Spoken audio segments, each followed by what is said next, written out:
Time to interview you. Would you like to be interviewed again? Yes, Ferraris are for jumping into. Especially two Ferraris are for jumping into. One in the morning and one in the evening. And then if you got a Porsche, you can jump into that like on the week. Anything to do with being a rock star, dang it. Well, I don't know. I guess because when you're a rock star, you make so much money that you don't have anything else to spend it on because you gave everybody everything else, that you can just go ahead and buy yourself a couple of Ferraris, a Porsche, a Rolls Royce. You could go out in the sun and it'll go. Yeah, I got naturally curly hair. So why was it so curly when you did the Jules Holland show? Because my life was a mess, and so my hair went curly on me. It was real curly. And then I came along and straightened you out, right? Straightened me right out, yeah. Now I'm a smooth wave. Well, you're waiting by the phone for the phone call. Number one, I don't have a phone to wait by, and I have never waited by a phone for Eric or anybody else to call me. Nobody. I'm not desperate, you know. But you never said either of those things. No, hell I think no, they may have no. thought that you said it was a certain way, but that's if he wanted to play, sure I'd play, but you know, I doubt that'll ever happen. It hadn't happened, the cheating side of it, you know, like go work, you know, in somebody's office, you know. But if you want to play music and your heart's there, you know, you're not thinking about money. Like painting, I'm not thinking about money with painting. You know, Domingo Samudio, Sam the Sham, right. He was in the Studio B. And so he got Dwayne to play on his album. He wanted to get us to play, but we wouldn't do it.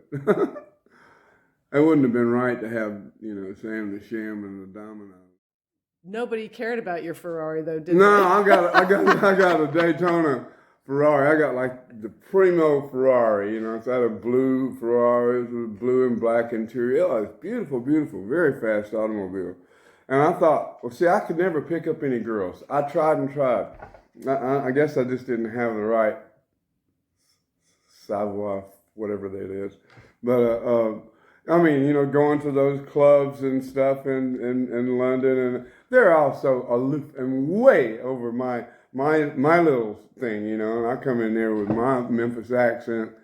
You know, girlfriends were a rarity. Well, especially in the group that I was running in, there was not a lot of women. But I'll try to step outside that role. But no, I've got the Daytona, and no one would get in it with me. And, you know, looking back in retrospect, I wouldn't have got in it with me either, you know. Except somebody had to drive. That's funny.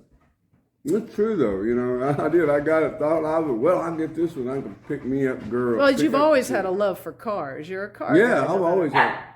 You know, my first one was a little Triumph. Was my first hot rod. Then a '62 Corvette. I thought that was that to me, and still today is a sports car, American sports car. Ferrari, Italian, just didn't. You know. And the Porsche with a 4-cylinder engine.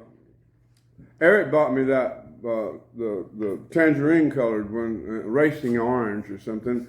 And it spun around on the road, and I swapped it for a '68 330 GTC.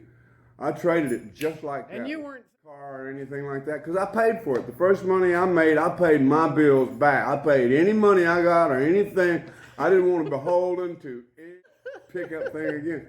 Besides, it's hard picking up chicks when you're doing like 130, you know? right. Hey!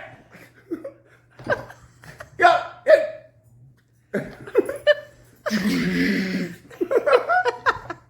Anyway, good morning. I did have a lot of fun. That puppy's chewing up I have turkey. no regrets.